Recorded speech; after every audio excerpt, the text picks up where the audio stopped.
अस्सलाम वालेकुम व्यूअर्स, मैं हूं शाकिर सोलंकी। व्यूअर्स, आज हम बात करेंगे आईजी सिंध को अगवा करने के हवाले से जो तहकीकाती रिपोर्ट आई है। इस रिपोर्ट को बिलावल भुट्टो जरदारी ने तो कबूल कर लिया, पीपल्स पार्टी ने बाज़ाब्ता जारी किया कि हम अप्रिशिएट कर रहे हैं इस रिपोर्ट को, लेकिन मियां नवाज शरीफ ने रिजेक्ट कर दिया। ट्विटर पर ट्वीट किया उन्होंने और उन्होंने कहा रिपोर्ट रिजेक्टेड, क्योंकि उनका कहना है कि कुर्बानी का बकरा छोटे अफसरान को बनाया गया है अपनी जान छुड़ाने के लिए, तो इसको हम मुस्तरद करते हैं। आज फिर इसके बाद फिर गिलगित बल्तिस्तान में मरियम नवाज़ ने रब्ता किया बिलावल भुट्टो जरदारी से गुज़श्ता रोज़ और मुलाकात भी की। कहा जा रहा है कि ये शायद मियां साहब का पैगाम पहुंचाना था कि पीपल्स पार्टी कैसे रिपोर्ट को इसको कबूल कर रही है, इसको रिजेक्ट करना चाहिए। रज़ाक खत्री साहब हमारे साथ मौजूद हैं, इनके साथ डिस्कस करेंगे। और फिर पीडीएम के अंदर इख्तलाफात का एक तसर हुकूमत की जानिब से दिया जा रहा है कि बिलावल भुट्टो जरदारी मंजूर कर रहे हैं, नवाज शरीफ रिजेक्ट कर रहे हैं, तो ये इख्तलाफात ज़ाहिर हो गए हैं। शिबली फराज ने प्रेस कॉन्फ्रेंस भी की थी। खत्री साहब से डिस्कस करें उससे पहले दोस्तों से रिक्वेस्ट कर देते हैं, जिन दोस्तों ने हमारा चैनल अभी तक सब्सक्राइब नहीं किया वो चैनल को ज़रूर सब्सक्राइब करें ताकि आने वाली जो अपडेट्स हैं वो भी आपके साथ शेयर होती रहें। और अगर प्रोग्राम अच्छा लगे तो इसको शेयर भी करें, लाइक भी करें और कमेंट्स भी करें। और खत्री साहब का यूट्यूब चैनल है ARK टाइम्स, उसको विज़िट भी करें और सब्सक्राइब भी करें। खत्री साहब वेलकम टू शो। बहुत शुक्रिया सर। खत्री साहब, इस पूरी सूरत हाल पे जो इंट्रो मैंने दिया है, आप क्या समझ रहे हैं, आपका तजिया क्या है? सर, ये आपको याद होगा ना, जब आर्मी चीफ की एक्सटेंशन हो रही थी तो हुकूमत की तरफ से कोई भी नहीं गया था, तो मियां शहबाज शरीफ ने कहा कि हम गैर मशरू जो है वो हिमायत करेंगे। ये रिपोर्ट आई, इस रिपोर्ट के ऊपर बड़ा उद्यम मचा था जिस दिन ये वाक़या हुआ। उसके बाद, उससे पहले वफाकी वज़रा अली जैदी हैं या अली मादल शेख थे या दीगर ने जितना तमाशा उधर कराची में लगाया उन्होंने, उसके बाद ये वाक़या होगा। इस रिपोर्ट में माना गया कि हमने आईजी को अगवा किया या यरगमाल बनाया और उनसे ये सारा काम करवाया। ठीक है, बिल्कुल। लेकिन पहले मैं शहबाज शरीफ की तरफ आता हूँ, जो मैंने पहले बात कही कि उन्होंने गैर मशरूत एक्सटेंशन की हिमायत की थी। गिलगित बल्तिस्तान के जलसे में बिलावल साहब को ये खबर मिली, उन्होंने कहा कि हम इसको वेलकम करते हैं। हालांकि इस रिपोर्ट के ऊपर होना ये चाहिए था कि पार्टी के अंदर डिस्कस होती, बिल्कुल, उसके बाद आप कोई फैसला करते ना। आप क्योंकि आप पार्टी चेयरमैन हैं, आप अपनी जो है वो अपना ओपिनियन दे रहे हैं, बिल्कुल, ये नहीं किया। इससे एक बात तय हो गई कि इनको शायद फेस सेविंग की ज़रूरत थी पीपल्स पार्टी को, वो ये चाह रहे थे। लेकिन मैं ज़ाती तौर पर आपको बताऊं कि हमारे पास ये एक रिवायात हैं सिंधियों की, बलोचों की, इवन पंजाबियों की, पख्तूनों की, सब की, कि मेहमान की अगर कोई बेइज्जती कर दे तो ये अपनी ज़्यादा बेइज्जती समझी जाती है। मरियम नवाज़ बिलावल भुट्टो की मेहमान थी सिंध में, वो पीडीएम के जलसे के मेज़बान थे, वहाँ वो आए थे और उनके आईजी ने उनकी मंजूरी से उनके कमरे का जो है वो छापा मारा। अब हैरानगी की बात यह है कि इन्होंने वो सवाल नहीं उठाए जो उठाने चाहिए थे। एक तो ये था कि ये जितने वज़रा कह रहे थे, आईजी को धमकियां दे रहे थे कि मैं तुम्हें वहाँ तलब करूँगा, OSD बनवाऊँगा, ये करूँगा, वो करूँगा, इन धमकियों के पीछे क्या था कोई रिपोर्ट में जिक्र नहीं है। ये तो माना गया कि भाई आपने कहा कि अवामी दबाव या अवामी जज्बात इतने थे तो हम वो दबाव में आ गए वो लोग और उन्होंने रिएक्ट किया और कर दिया। सवाल यह है कि इससे पहले कितने बड़े वाक़यात हुए हैं, कितना बड़ा अवामी रद्द अमल आया है, कितनी बड़ी जो है वो चीज़ें हुई हैं, उस पर कोई अवामी रद्द अमल का उन लोगों को ख्याल नहीं आया जिन्होंने सिर्फ मरियम को सिर्फ नीचा दिखाने के लिए ये अवामी रद्द अमल, वो भी सारा ड्रामाटाइज था। हलीम आदिल शेख की शक्ल में, अली जैदी की शक्ल में या इनकी शक्ल में।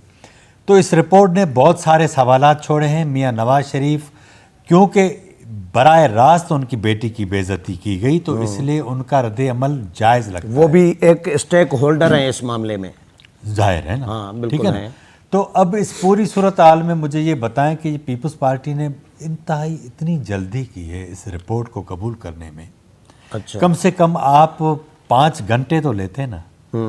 जिस तरह आपने रिपोर्ट कबूल कर ली, वेलकम किया, इसका मकसद ये है कि आपने कहा कि भाई हमारी जान छूटी, लेकिन सवाल ये था कि भाई ठीक है, आईएसआई के लोगों ने, रेंजर्स के लोगों ने उनको आईजी को ले आए, सारा काम किया। उनको कहा किसने था? इस्लामाबाद से फ़ोन गया था, पिंडी से फ़ोन गया था, वो कौन थे? जाहिर है, देखे ना, फ़ौज का अपना एक ऐसा सिस्टम है जिसमें कोई भी अफसर अपने तौर पर कोई काम नहीं करता जब तक उनकी आला अथॉरिटी उनको न कहे, और ये ऐसा हो नहीं सकता। लेकिन इसके अंदर जो मुझे लगता है कि अगर कोई साजिशी थ्योरीज ढूंढें तो हमें मिल भी जाएंगी, लेकिन मैं अभी उसका तस्करा नहीं करना चाहता। अच्छा, हाँ, कर दें? नहीं, मैं नहीं करना चाहता। इसके पीछे कुछ चीज़ें मुझे लग रही हैं, लेकिन मैं उसको देख रहा हूं। चलो, साजिशी थ्योरीज फिर अगली दफा। लेकिन यह है कि एक बात समझ जाएं कि जिस तरह रिपोर्ट आई है उसमें उन्होंने कुछ लोगों के ऊपर पर्दा रखा है, लेकिन इसके बावजूद इस बात को उन्होंने ऑन किया कि आईएसआई इन्वॉल्व थी, रेंजर्स इन्वॉल्व थी, और उन्होंने आईजी अगवा हुआ था। आईजी अगवा हुआ था। अच्छा खट्टी साहब, ये बताएं, ये टाइमिंग रिपोर्ट तो 10 दिन में आनी थी, इन्होंने लेट करके रिपोर्ट जारी की है, और अब गुज़श्ता रोज़ जो स्पीकर ने इजलास पार्लिमानी रहनुमाओं का बुलाया था, अस्करी क़यादत की ब्रीफिंग देनी थी, अस्करी क़यादत ने, अपोजिशन ने इनकार किया कि भाई हम नहीं जाएंगे। तो अपोजिशन के इनकार के बाद ये रिपोर्ट जारी होती है फौरी तौर पर, तो ये पहले होनी चाहिए थी, लेकिन अपोजिशन एक तरफ इधर से इनकार कर रही है, इधर से ठक ठक वो रिपोर्ट आ जाती है। ये टाइमिंग आप इसको किस तरह देख रहे हैं? नहीं, टाइमिंग का मेरा ख्याल इसमें ताल्लुक़ नहीं है। पीडीएम की तरफ से फिर बिलावल साहब ने पहले बीबीसी के इंटरव्यू में भी इस रिपोर्ट के हवाले से कहा कि ये जल्दी आ जाएगी। स्पीकर ने, मेरा ख्याल है कि टेक्निक की थी कि वो कौमी सलामती के इदारों का नाम डालकर कि ब्रीफिंग देंगे, उनको भी कहा होगा कि आप ब्रीफिंग दे दें। शायद मुमकिन है उसके अंदर कोई उन्होंने और भी कोई सियासत की हो, लेकिन क्योंकि पीडीएम पहले कह चुकी थी, वो गिलगित बल्तिस्तान के इशू पर जब उन्होंने पार्लिमानी पार्टी का इजलास लीडरों का बुलाया था, उसमें भी लीडरों ने कह दिया कि भाई ये न स्पीकर का अख्तियार है, न ही उनका डोमेन है कि वो सही बात है। इस बार भी उन्होंने ये किया। ये वो अपने मुँह मियाँ मिठू बनते हैं ना? नहीं, मियाँ मिठू नहीं, उनका इशू ये है कि एक तरफ इमरान खान है, दूसरी तरफ अपोजिशन है। अब इनको ऐवान भी चलाना है। मुझे ये बताएं कि इन 2.25 सालों और तीसरी तरफ दबाव भी है उन पर, ज़ाहिर दबाव। देखें ना, अब ये पहला ऐसा वजीर आज़म है जो जलसे के अंदर कहता है कि आज से किसी चोर डाकू को प्रोडक्शन आर्डर नहीं मिलेगा। देखो जी भाई, ये तो स्पीकर का अख्तियार है। आपने वो जो है वो बड़े जलसे में कह दिया। मकसद ये कि आप खुद आते भी नहीं हो ऐवान के अंदर और इस तरह डिक्टेट करते हो। तो आप पहले, मैंने 1-2 प्रोग्राम किए थे, उसमें आपने इख्तलाफ रखा था। मैंने कहा ये नादान दोस्त हैं, आपने कहा नहीं ये नादान बनते हैं लेकिन ये बहुत बड़े सियाने हैं।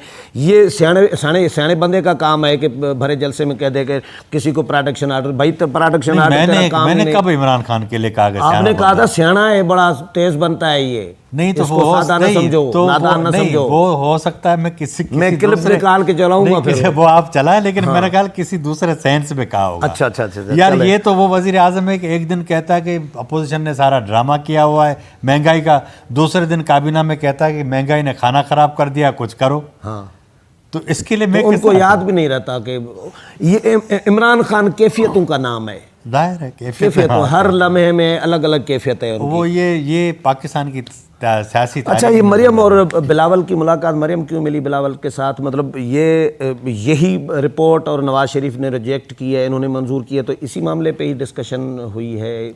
मतलब अभी तक क्योंकि अंदर की चीज़ें आई नहीं हैं सामने, लेकिन ये चीज़ें अंडर डिस्कशन ज़रूर आई होंगी। बिल्कुल आई होंगी। लेकिन मेरी इतलात ये है कि ये शायद जीबी में कोई एक दूसरे की हेल्प के हवाले से ये मुलाकात थी। हाँ, सीट एडजस्टमेंट वो भी होगा, इस तरह से, क्योंकि अभी जो सर्वे आए हैं कि तहरीक इंसाफ की पोजीशन ज़्यादा ऊपर है, तो इस सिलसिले में ये मिले हैं क्योंकि इनका दुश्मन मुश्तरक है ना।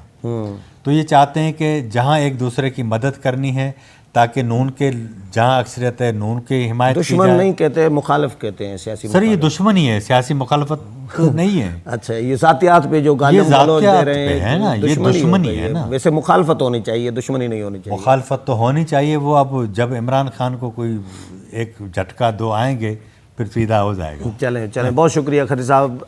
व्यूअर्स, खटी साहब की राय आपने सुनी, उम्मीद है प्रोग्राम पसंद आया होगा। अगले प्रोग्राम में फिर मुलाकात होगी, तब तक इजाज़त चाहता हूँ। अल्लाह हाफिज़।